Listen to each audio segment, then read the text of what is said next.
Welcome to the High School Huddle. My name is Brandon Chapman. I'm joined by Ryan Aber. He's the lead prep writer for the Oklahoman. And in baseball action, Norman swept Norman North earlier this week. Ryan, did that outcome surprise you at all? A little bit. Norman North had entered this series playing pretty well, but so had Norman. Norman started off 4-8 this year and really had struggled early in the season, especially with their pitching staff. And that's come together quite well lately. Austin Voss battled out of some trouble on Tuesday night and kept them ahead in that game. And he's just one part of their pitching staff that's gotten a whole lot better over the last part of the season. All right. Well, Carl Arbor had a tough week last week as the Titans faced a rough schedule, which was pretty brutal. What did that week entail, and how do you think that will help them in the long run? Well, first of all, they played number 2 Deer Creek. They're number 1 in 5A. They played number 2 Deer Creek, number 3 Chickasha, number 4 Tulsa Kelly, number 5 Shawnee, all in the same week. Oh yeah, and their other 2 games were against the 11 and 12 teams in 5A. So just a brutal week. The only loss they had, they actually lost 2 games in that and went 4-2 in the stretch. Lost to 2 aces on the mound, so they got to feel pretty good about that.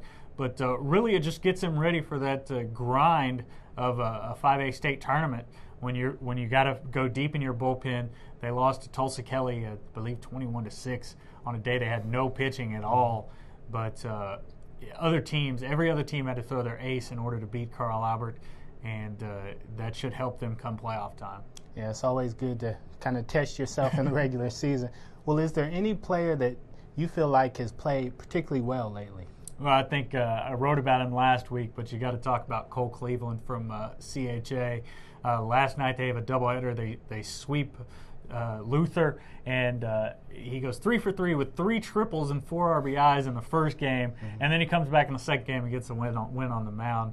Just playing real well, from talking to their coaches and other people surrounding their program, has really turned a corner leadership-wise at the end of the season. Had been a really quiet guy throughout most of his high school career, but has really stepped up and been a vocal leader on this team. And since then, they've really been playing well. Well, there are a lot of guys in this state that are pretty talented. Give me 2-3 names that you feel like are in the discussion for Player of the Year this year. I think a couple of them. You've got to start with Chad James, the big lefty from UConn. He strikes out 13 last night as they beat number 2 Edmond Santa Fe. Really, when he's on the mound, they're almost unbeatable. And you also got to talk about his teammate, Ryan Gibson. But the ones I'm looking forward to seeing in the playoffs, guys I haven't seen, from the kid from Owasso, Austin Kirk, who has really played well this season. Obviously, they're number 1 and have enter the state tournament as the favorites to win it. But I've got to think right now it's probably between Kirk and James. All right, Ryan. Well, we appreciate your expertise.